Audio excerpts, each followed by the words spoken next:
यही भाव अब चिन्ह रहता है मन में, जयवंत वरदे निर्ग्रंथ शासन।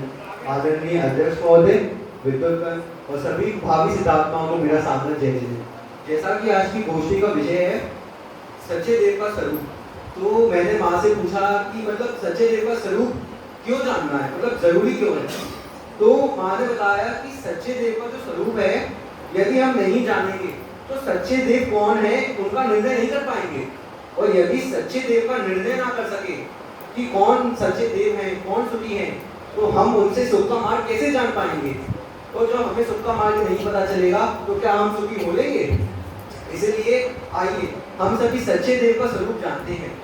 रत्नगढ़ शाखाचार में आचार्य समर्थ वर्ग ने लिखा है अपनी पांचवी गाथा में, आप तिन्नो छिन्न दोषे में सर्व के नाम गमीशना भवितव्यम नियोगे ने नान्यता आपदा भवे। अर्थात जो निर्दोष हैं, सर्वज्ञ हैं, हितोपदेशी हैं, वे ही आप्त हैं, मतलब सच्चे देव। निर्दोष है अर्थात जिसमें कोई दोष नहीं है, जिसमें कोई दोष नहीं है अर्थात उसमें गुण ही गुण है, दोष तो है नहीं।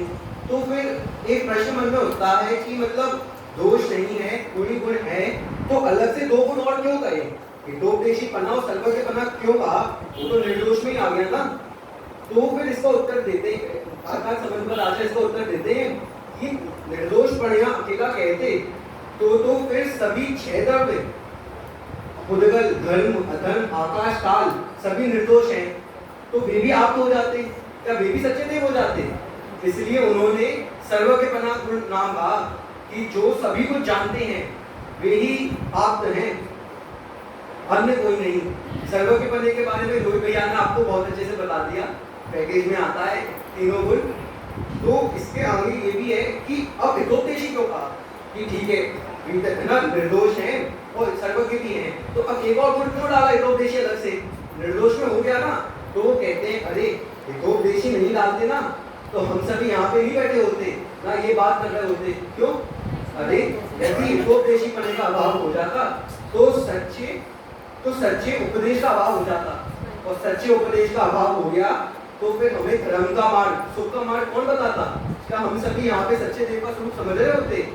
इसलिए यह तीन गुण हैं जो सच्चे देव में पाए जाते हैं, इसके बिना कोई देव झूठा ही है, सच्चा नहीं है। तो आइए अब मैं निर्दोष करने के बारे में कुछ विशेष बताता हूँ कि रत्नगढ़ शाखाचार में अगली गाथा में आचार्य समर्थ वर्ग ने लिखा है कि क्षुत् पिपासा जलांतक जन्मांतक भयस्मया नारातु देश मोहाश्च यस्ताप्तः स प्रकीर्यते। अर्थात आप जो हैं वे 18 दोषों से रहित हैं।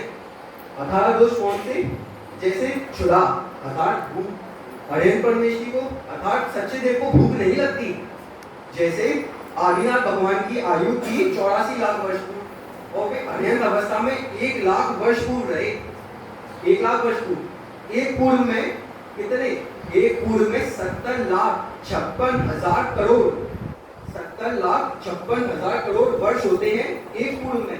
ऐसे 1 लाख पूर्व तक वो अनंत अवस्था में रहे, तो भूख तो लगी होगी, खाना तो खा लिया होगा, ऐसे कैसे जिंदा कर लेंगे।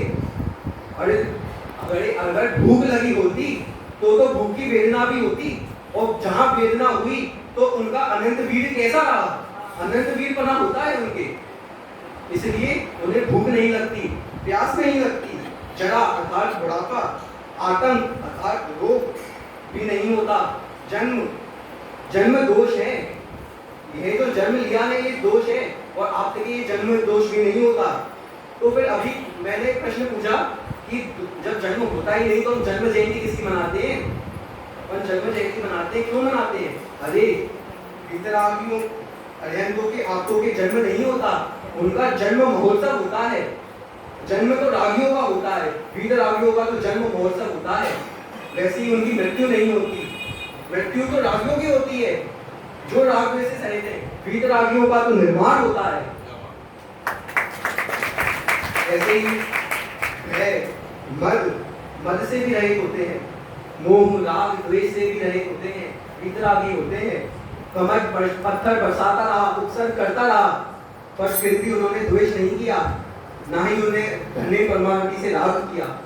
ऐसे वितरागी होते हैं हमारे देव। और चिंता, गति, निद्रा, आश्चर्य, शोक से भी रहित होते हैं, उन्हें पसीना नहीं आता। अभी कुछ समय पहले व्हाट्सएप पे वीडियो वायरल हुआ था कि भगवान के पसीना आ रहा है अतिशय, तो मैंने ये सोचा कि अरे भाई, पसीना तो मल है, दोष है, और आप तक तो महापुण्य का उदय होता है, उनको पसीना आएगा, उन्हें मल होगा। अरे ऐसा नहीं है। और लौकिक में भी तो अपन कहते हैं मैं तेरा पसीना निकाल दूंगा, तो पसीना निकलना कोई अच्छी बात है? तो अर्थात उनके पसीना नहीं निकलता, उन्हें व्याकुलता भी नहीं होती। और ऐसे ये जो 18 दोष हैं, इनसे जो रहित हैं, वे ही सच्चे देव हैं, वे ही पूजनीय हैं, वे ही सुखी हैं। और इनमें एक दोष भी है अगर, तो ना वे सुखी हैं, ना वे हमें सुख का मार्ग बता सकते हैं। अब मैं सर्वज्ञपना के बारे में थोड़ा सा और बताना चाहूंगा कि सर्वज्ञपना जब होता है तो वह सभी कुछ जानते हैं। तो यह समझे कि सर्वज्ञ को सब कुछ पता है कि ये गोष्ठी चल रही है, आगे भी गोष्ठियां चलेंगी, तथा हमारे आचरण, हमारा विचार क्या है, वे सब कुछ जानते हैं।